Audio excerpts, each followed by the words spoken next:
ኦ ጎይታ ከይንጠፍእ ኣድሕነና ኦ ጎይታ ከይንመውት ኣድሕነና ሕጂ ናይ ዓድና ውድቀት ናይ ቤተክርስትያና ውድቀት ናይ መን እንተልና መጀመርያ ናይ መራሕቲ ተሓታትነት እዚ ውድቀት ዝዕንወት እዚ እግዚኣብሔር ስለ ዝፈቀደ ኣይኮነን ዝመፅእ ብሓቂ እግዚኣብሔር ዝፍትነና ንድሕር ኮይኑ ፃድቃን ቅዱሳንና ማለት እዩ ቤተክርስትያንና ኣብ ዓብይ ማዕበልን ንውፅውፅታን ኣላ መን እዩ ካብዚ ማዕበል ካብዚ ንውፅውፅታ ከድሕና ክስውራ ዝኽእል በስመ አብ ወወልድ ወመንፈስ ቅዱስ አሐዱ አምላክ አሜን።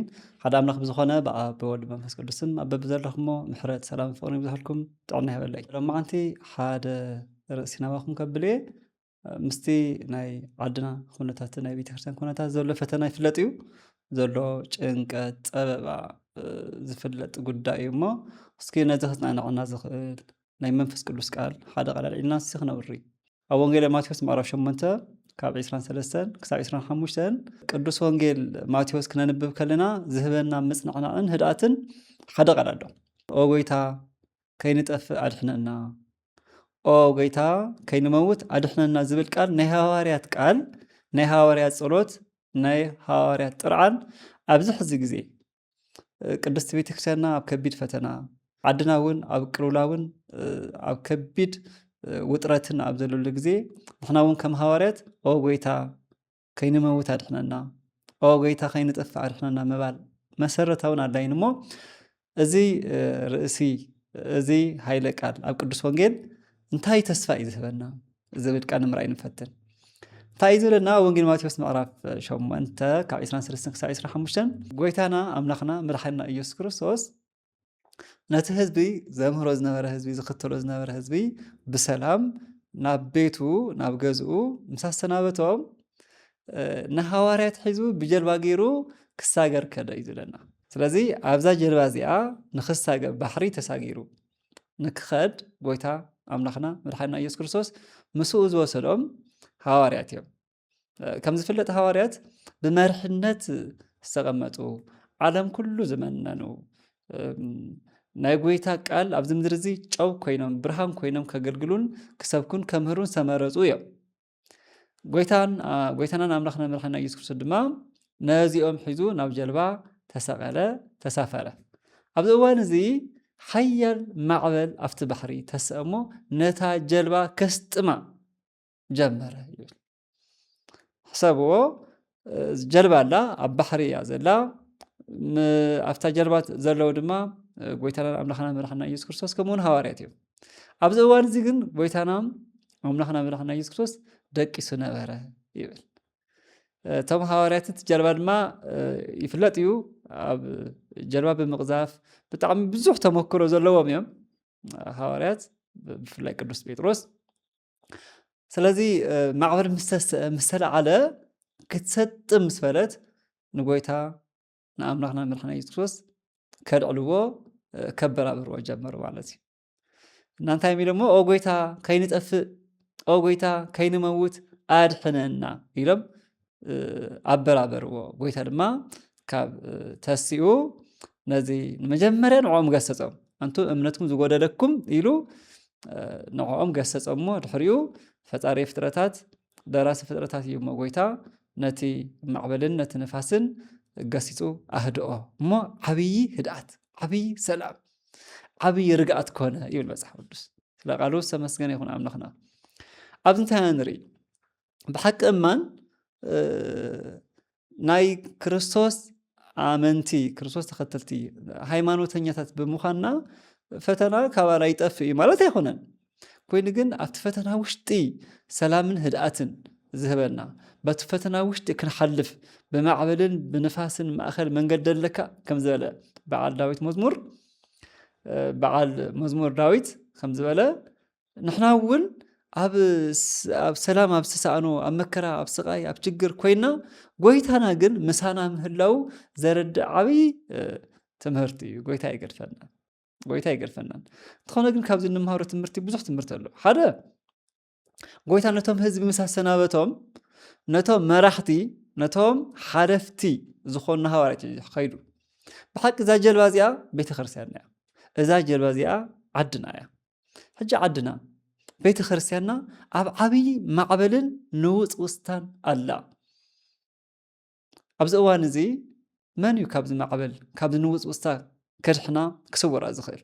ሓደ ግዜ መሪሕነት ክበሃል ከሎ ስልጣን ክበሃል ከሎ ንዘይፈልጦ የዕበልብዶ ንዘፈልጦ ግን ይኸብዶ ይብሉ ኣቦታትና። እማን እዩ መሪሕነት ተሓታትነት እዩ። ሕጂ ናይ ዓድና ውድቀት ናይ ቤተክርስትያና ውድቀት ናይ መን እንተልና መጀመርያ ናይ መራሕቲ ተሓታትነት እዩ። ኣብ ክልቲኡ ኣብ ናይ ዓዲ ፖለቲካ ዘሎ ኣብ ናይ ሃይማኖት ዘሎ ምክንያቱ ሓላፍነት ናይ ምምሃርን ናይ ምምራሕን ሓላፍነት ናይ መራሕቲ እዩ። ቀፂሉ ዘሎ ድማ ተሓታትነቱ ኩሉ በቢ ወገኑ በቢ ዓይነቱ በቢ ደረጃው ይሕተት እዩ። ግን ቤተክርስትያን ናበይ ኣላ ሕጂ? ዓድና ካበይ ናበይ ትኸይድ ኣላ? ስለዚ ተሓታትነቱ ከቢድ እዩ። ነዚ እውን እዩ ሃዋርያት ንበይኖም ኣምፅኡ ተሓተቲ ምዃኖም መራሕቲ ምዃኑ ንክፈልጡ ናብዚ ባሕርን ማዕበልን ሒዝዎም ዝኸደ። ናይ ጎይታ ድቃስ ከታ እዩ። ናይ ጎይታ ድቃስ ትዕግስቲ እዩ። ወዲ ሰብ ናይ እማን ወዲ ሰብ ሮቦት ኣይኮነን። ነፃ ፈቃድ ነፃነት ኣለዎ። ኣብ ቅድሚ እግዚአብሔር ነፃነት ኣለዎ። ወዲ ሰብ ከም ኣብ ቅድሚ እግዚአብሔር ነፃነት ዘለዎ ኣብ ካልእ ይህልዎን በፍጹም የለን። ስለዚ ወዲ ሰብ ሮቦት ኣይኮነን፣ ነፃ ፈቃድ ኣለዎ። ሕማቕን ፅቡቕን ክመርፅ ክገብር ነፃ ፈቃድ ኣለዎ። ስለዚ በዛ ነፃ ፈቃዱ ድማ ተሓታቲ እዩ። ስለዚ ናይ ጎይታ ምድቃስ እንታይ ዘርእየና? ናይ ጎይታ ትዕግስቱ እምበር ካባና ምፍላዩ ኣይኮነን። ኣብ መከራና፣ ኣብ ረሃዋና፣ ኣብ ቅሳነትና፣ ኣብ ፀበባና ኩሉ ግዜ እግዚአብሔር ምሳና እዩ። ንሕና ኸ ምስኡ ዲና ገዲፍና ኣምና ክንበይ ንኽእል? ጎይታ ምሳና እዩ። እዚ ሃዋርያት ዘተሓሳሰብ ናይ ባዕሎም ጉዳይ እዩ እምበር ጎይታ ኣብ ትዕግስቲ ውሽጢ ኮይኑ ደቂሱ እውን ክሰርሕ ከም ዝኽእል ብመለኮቱ ህያው ምዃኑ ኣይተረድእዎን፣ ተጠራጢሮም እዮም ንሶም። ስለዚ ናይ ባዕሎም ምድሓን ጥራይ እዮም ጠፋእና ሞትና ዝብሉ ዝነበሩ። ምፅላዮም ትክክል እዩ። ኣብ መከራ ግዜ ፀዋዕኒ ከድሕነካ እየ ስለ ዝብል ቃሉ እንተኾነ ግን ጎይታ እውን እዚ ናይ ውሽጦም ጥርጣረን ናይ ውሽጦም ጥንካረን መሪሕነቶም ትክክል ስለ ዘይነበረ ንመሪሕነት ብቑዓት ስለ ዘይኮኑ እምነቶም ቅዋሞም ትክክል ስለ ዘይነበረ መጀመርያ ዝገሰፆም ንዕኦም እዩ። ኣንቱም እምነት ዝጎደለኩም። ሕዚ እውን ንመራሕትና ኮነ ንባዕልና እምነት ዝጎደለኩም፣ ፍልጠት ዝጎደለኩም፣ ምግባር ዝጎደለኩም ኢሉ ዝግስፀና መጀመርያ ንዓና እዩ። ንዓና እዩ ዝግስፀና። ምክንያቱ እዚ ብልሽውና እዚ ውድቀት ዝዕንወት እዚ እግዚአብሔር ስለ ዝፈቀዶ ኣይኮነ ዝመፅእ። እግዚአብሔር ክፉእ ኣይገብር። እዚ ዝተፃሓፈ እዩ ኣብ ያዕቆብ ምዕራፍ 1:13 እግዚአብሔር ብክፉእ ከም ዘይፍትን፣ እግዚአብሔር ክፉእ ከም ዘይገብር ካባና ንሕና ንባዕልና ከም ንሓስቡ ንላዕሊ እግዚአብሔር ንዓና ከም ዝሓስበልና እዚ ምንም ጥርጥር ዘይብሉ ፍጹም እምነትን ሃይማኖትን እዩ። እግዚአብሔር ሕያው እዩ። እግዚአብሔር ኣዶ እዩ። እግዚአብሔር ኣቦ እዩ። ከምኡ ዝበለ ጎይታ ከምኡ ዝበለ ሓላዊ የብልና። ግን ብነፃ ፈቃድና ካብ ጉለት እምነትና፣ ፍልጠትና፣ ኣመራርሓና፣ ኣካይዳና ንዕኡ ዘለና እምነት ግን እዚ ኩሉ መከራ ይበፅሐና ኣሎ። ከምዚ ዝብል ኣብ ያዕቆብ ምዕራፍ 1:13 ሓደ እኳ ምስ ተፈተነ እግዚአብሔር ፈቲኑኒ ኣይበል። እግዚአብሔር ብክፉእ ኣይፍትንን፣ እግዚአብሔር ብክፉእ ኣይፍትንን፣ ንሓደ እኳ ባዕሉ ንሓደ እኳ ኣይፍትንን እዩ። እግዚአብሔር ብክፉእ ኣይፍትንን። እንታይ ክንኸውን? ክንወድቕ፣ ክንመውት፣ ክንጭነቕ ኣይኮነን። ግን ኣመራርሓና፣ ኣከያይዳና፣ ንዕኡ ዘለና እምነት ንዓና እናሓስቦ ንዓና ክግበረልና እናሓስቦ ነገር ኩሉ ንኻልእ እውን ከምኡ ከም ዘድሊ እንተንገብር እንተናሓስብ ነርና እዚ ውድቀትን ዕንወትና ይመፅእ። ዘለናዮ ኩነታት ብጣዕሚ መወጠሪ ጭንቀት እዩ። ጎይታ ፅዋዒና ናይ ባዕልና ፀገም እንተኾነ ንትምኒት ስጋና ኢልና ዝገበርናዮ ውድቀት እንተኾነ ካብ መሪሕነት ብቀዋምነት ብመሪሕነት ይጅምር ተሓታትነት። ቅዱስ ዮሃንስ አፈወርቅ ከምዚ ይብለና። ቅዱስ ዮሃንስ አፈወርቅ እንታይ ይብለና? ንጉስ ወይ መራሒ ሃይማኖት ክኸውን ዝምረእ ሰብ ርእሱ ኣብ ትሕቲ ሓዊ የቐምጥ ኣለዎ። ስለ ነፍሲ ወከፍ ዝፈሰሰት ንጣብ ንብዓትን ደምን ኣብ ቅድሚ ተሓቀኛ ፈራዲ ተሓታቲ ይብለና። መሪሕነት ከምያ ትመርሖ ኢኻ ዘለኻ። ስለዚ ንዓይ ትረፈኒ ወይ ድማ ከምዚ ኣነ ንባዕለይ ዝሓስቦ ከምኡ እዩ ክሕሰብ ዘለዎ እሞ ነፃ ፍቃድ ስለ ዘለዎም ኮይም እቶም ሃይማኖት ዘይብሎም ዝዓብዩ ዘለው ወላ ውሽጣዊ ሰላሞም ቀፃሊ ተስፈኦም ዝፀልመተ ይኹን እምበር ግን ነፃ ፍቃድ ስለ ዘለዎም ኣብ ምዕባለን ኣብ ሰላም ናብ ረሃዋን ክህሉ ይኽእሉ እዮም። እግዚአብሔር ፈጣሪ እዮም እዩ። ንዓና ግን ፈጣሪና ጥራሕ ዘይኮነስ ኣቦና እዩ ስሙ ተጣሚቕና ኢና ተወሊድና ኢና ንምንታይ ስለዚ ብጣዕሚ ዘሕዝን ኩነታት ንርኢ ዘለና እና ናይታ ዓድና ኩነታት ናይታ ቤተክርስትያና ኩነታትና ውድቀቱ ካብዚ ብትክክል ካብ ምፍላጥን ካብ ምምራሕን ንጎይታ ካብ ምዃንን ዝጎደለ ዝመፀ ኩነታት እምበር እግዚአብሔር በእውነት ከምኡ ዝበለ ሓቀኛ ከምኡ ዝበለ ሕያዋይ ዝሓስበልናን ኣዶን ኣቦን የለን ስለዚ መጀመርያ ዝገሰፆሙ ንዖም እዩ ኣንቱ ተጠራጠርቲ እምነት ዘይብልኩም እዩ ስለዚ ሓደ መራሒ ሓደ ኣማኒ መጀመርያ ንባዕሉ ዘለዎ ኣመለኻኽታ ንባዕሉ ዘለዎ ሃይማኖትን ጽንዓትን ምግባርን ክሓትት እዩ ዘለዎ ካብ እግዚአብሔር ምስ እዩ እግዚአብሔር ብትዕግስቲ ውሽጢ ኮይኑ እኳ ምሳና እዩ ደቂሱ ምሳና እዩ ድቃስ ማለት ትዕግስቲ እዩ ናይ እግዚአብሔር ስቕታ እዩ ኣብ ስቕታ ውሽጢ ኮይኑ ግን እግዚአብሔር ይሰርሕ እዝኒ ዝፈጠረ ኣምላኽ ይሰምዕ ዓይኒ ዝፈጠረ ኣምላኽ ይርኢ ልብን ኩላሊትን ዝፈጠረ ኣምላኽ ኣባና ላዕሊ ይሓስብ ንሕና ግን ብነፃ ፈቃድና ኣባና መፅእ ክሰርሕ ኣይገበርናየን ምእንተ ፈቃድና ምእንተ ስጋና ምእንተ ትምኒትናን ምእንተናን ንገብሮ ዘለና ውድቀት ዓድን ቤተክርስትያንን ናብ ዕንወትን ናብ ክፍኣትን ናብ ውድቀት ንወስድ ኣለና ሕድሕድና ሂወትናን ናይ ሂወት ኣመራርሓና እንትኾነውን ከምኡ ወዲ ሰብ ሮቦት ኣይኮነ ነፃ ፈቃድ ኣለዎ እዩ ኣብ ነፃ ፈቃዱ ንእግዚአብሔር ምን ነፃ ፈቃድ ድማ ኣሕሊፉ ይበና ኣሎ ከምኡ እዩ ናቱ ፈቃድ ግን ኣይኮነን ናቱ ድሌት ግን ኣይኮነን ናትና ድሌት ናትና ፈቃድ እዩ ኣብ ክፉእ ነገር እግዚአብሔር ተሓባባሪ ክንገብሮ ኣይንኽእልን ብሓቂ እግዚአብሔር ዝፍትነና ንድሕር ኮይኑ ንሓ ጻድቃን ቅዱሳንና ማለት እዩ ከም በዓል አብርሃም ከም በዓል ኢዮብ ኢና ማለት እዩ እሶም ቅዱሳን እዮም ኢዮብ ጻድቕ ነበረ ግን ተፈተነ እግዚአብሔር ፈቂድዎ ተፈቲኑ ንዝበለፀ በረኸትን ረድኤትን ኣብነትን ዝኸውን እዩ እግዚአብሔር ንውድቀት ንፈተና ዝፍትና ኣይኮነን ብስሩን እግዚአብሔር ዝፍትኖ ከመይ ዝበለ ጻድቕ ቅዱስን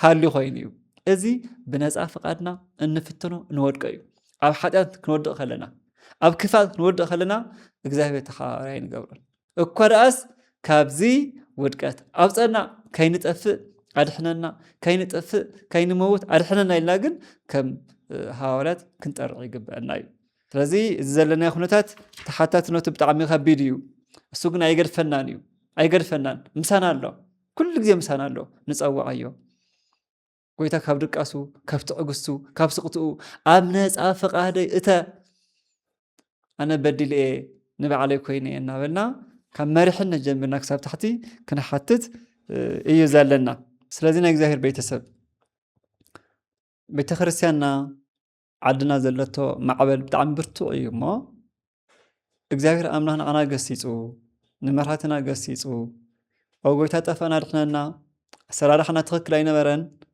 ኣካይዳና ትኽክል ኣይነበረን ኣብ በዓልና ተደጊፍና ኣብ በዓልና ወዲቕና ብነፃ ፈቃድና ወዲቕና ኢልና ንስሓ ኣቲና ከም ሃዋርያት ኣድሕነና ንበሎ እሱ እንተደቀሰ ስቕ እንተበለ ነፃ ፈቃድና ኣሕሊፉ ተሃበና ኩሉ ግዜ ምሳና እዩ ስለዚ ምንም እኳ ናይ ሃይማኖት ኣመንቲ እንተኾንና ብፈተና ውሽጢ ብማዕበል ውሽጢ ኣብ ውድቀት ውሽጢ እግዚአብሔር ምሳና ኮይኑ ኣዳው ዘርጊሑ ከልዕለና ዓብይ ህድኣትን ርግኣትን ሰላምን ቅሳነትን ክበና ኩሉ ግዜ እግዚአብሔር እሙን እዩ እሞ ከምዛ ጀልባ ዓድና ቤተክርስትያንና ካብ ዘለዋ ማዕበል ካብ ዘለዋ ንውፅውፅታ እግዚአብሔር ልብን ልቦናን ጥበብ መስተዋዕልን ሂቡ መራሕትና እውን ብሓቂ ናይ መርሕነት ብልሽውና ኣብ ካልእ ዘሎ ኩነታት እግዚአብሔር ገሲፁ ናይ መፀሎት ከም ዘንብረና ዘሎ ይፈልጥ ንሕና እዚ እውን እንተኾነ ኣብ ውሽጢ ማዕበል ኣብ ውሽጢ መከራ ኮይንና እኳስ ናይ ቅዱሳን ፀሎት ረዲእና ናይ እግዚአብሔር ምሕረት ሒዝና እምበር ክሳብ ሕዚ ከይመሃለና ነርና ስለዚ እግዚአብሔር ኣምላኽና ካብዚ ማዕበል እዚ ካብዚ መከራ እዚ ከውፀአና ኦ ጎይታ ጠፋእና ኣድሕነና ኦ ጎይታ ከይንመውት ኣድሕነና ኢልና እዚ ተሲኡ ዘሎ ማዕበል ኣብ ቤተክርስትያንና ኮነ ኣብ ዓድና ሰላም ህድኣት ክኸውን ንዕኡ ተኣዚዝና ድማ መራሕቲ ብመሪሕነት ተመራሕቲ ብተመራሕቲ ካባና ዝድለ ነገር ኩሉ ኣማሊእና እግዚአብሔር ኣምላኽ ሰላሙን ቅሳኖትን ክበና ዓድና ድማ ናብ ዝበለፀ ዕቤት ቤተክርስትያን ድማ ናብ ዝበለፀ ሰኒትን ፍቅርን ከዓቢ ናሃትና ነፃ ፈቃድን ናሃትና ድልውነትን እዩ እሞ ዝደሊ ካብ ላዕሊ ክሳብ ታሕቲ ዘለና እግዚአብሔር ኣምላኽ ልብን ልቦናን ክበና ከምቶም መጀመርያ ንሃዋርያት ገሲፁ ድሕሪኡ ነተሰፈጠረ ማዕበል ዝመፀ ማዕበል ከም ዝገሰጾ ንዓና ገሲጹ መራሕትና ገሲጹ እግዚኣብሔር ኣምላኽ ድሕሪኡ ድማ ነቲ ተፈጢሩ ዘሎ ካብ ዓቕምና ንላዕሊ ዝኾነ ብናሃትና ክፉእ ፍቓድ ስጋዊ ድሌት ዝመፀ ካብ ኣመራርሓና ፀገም ካብ ባዕልና ኣካይደና ካብ ስጋዊ ድሌትና ዝተበገሰ እግዚኣብሔር ንንጹሃን ዋግኦም ክህቦም እዩ። ምክንያቱ ስቕ ተበለ ዋላ እግዚኣብሔር ዋጋ ስለ ዝህብ እዩ። ጎይታ ኢየሱስ ክርስቶስ ኣብ ስቃይ ውሽጢ ከሎ ኣምላኽ ንምንታይ ሓደካኒ ኢሉ ክብል ከሎ ንዕላማ መፂኡ እግዚኣብሔር ኣብ ስቕ ኢሉ ነይሩ። ድንግል ማርያም ኣብ መከራ ኣብ ስቃይ ኮይኑ ኢየሱስ ክርስቶስ ክትበክህ ትሓዝን ከላ ጎይታ ስቕ ኢሉ ነይሩ። ንምንታይ ንዓና ከድሕነና ንቤዛነትና ስለ ዝኾነ። ስለዚ ንጹሃን ብሰንኪ ብልሽውነት ኣመራርሓን ብሰንኪ ናይ ሃትናን ንእግዚኣብሔር ዘይምእዛዝን ዝመፀ ክፉእ በደል ክፉእ ማዕበል እግዚኣብሔር ንንጹሃን ዓስቦም ክህቦም እዩ። ኣብዚ ምድሪ እዚ ጥራሕ ኣይኮነን ህይወት ናይ ዘላለም ህይወት ኣለና እዩ። ካብ ካልኦት ዓድታት ካብ ካልኦት ዘይኣማንያን ኢኣማንያን እንፍለየሉ ብምድርን ብሰማይን ተስፋ ስለ ንገብር እዩ። ካልኦት ኣብዚ ምድሪ እዚ ብነፃ ፈቃዶም ብስኒትን ብዲሞክራስን ዓዶም የማዕብሉ ጽቡቕ ዝኾነ ነፃነት ክፈጥሩ ይኽእሉ ይኾኑ። ንሕና እውን ከምኦም ከም ንገብር ከም ንኽእል እኳ ደኣስ ካብኡ በሊፅና ድማ ሰማያዊ ተስፋን ፍጹም ሰላምን ወሲኽናሉ ክንነብር ከም ንኽእል ግን ክንፈልጥ እዩ ዝግባአና። እዚ እግዚኣብሔር ኣምላኽና ነዚ እውን መንገዱ ክመርሐና ተግሳፁ ከይፍለየና መወዳእታኖም ከጽብቐልና ንንጹሃን ዓስቢ ዝህብ ዋጋ ዝህብ እግዚኣብሔር ኣምላኽና እዩ እሞ እግዚኣብሔር ኣምላኽ ንዝበኸዩ ኣዶታትና ንዝበኸዩ ኣቦታትና ኣብ መከራ ኣብ ስቃይ ኣብ መከራ ኣብ ሓዘን ኣብ ስቃይን ዘለዉ ድማ ሓይልን ብርትዓትን ጉልበትን ጽንዓትን ምሕረት ሰላምን ፍቕርን ዓዲሉ እዚ ማዕበል እዚ ሓሊፍናዮ ዓብዪ ህድኣት ኮነ ሰላም ኮነ ኢልና ነብስረሉ ዘመን ክፈጥረልና ናይ እግዚኣብሔር ኣምላኽና ቅዱስ ፍቃድ ይኹን። ዓብዪ ህድኣት ኮነ ብጎይታናን ብኣምላኽና ብመድሓኒትና ኢየሱስ ክርስቶስ ፍጹም ሰላም ንዓድና ንቤተ ክርስቲያን ይኹን። ወስብሐት ለእግዚአብሔር ወለወላዲቱ ድንግል ወለመስቀሉ ክቡር አሜን።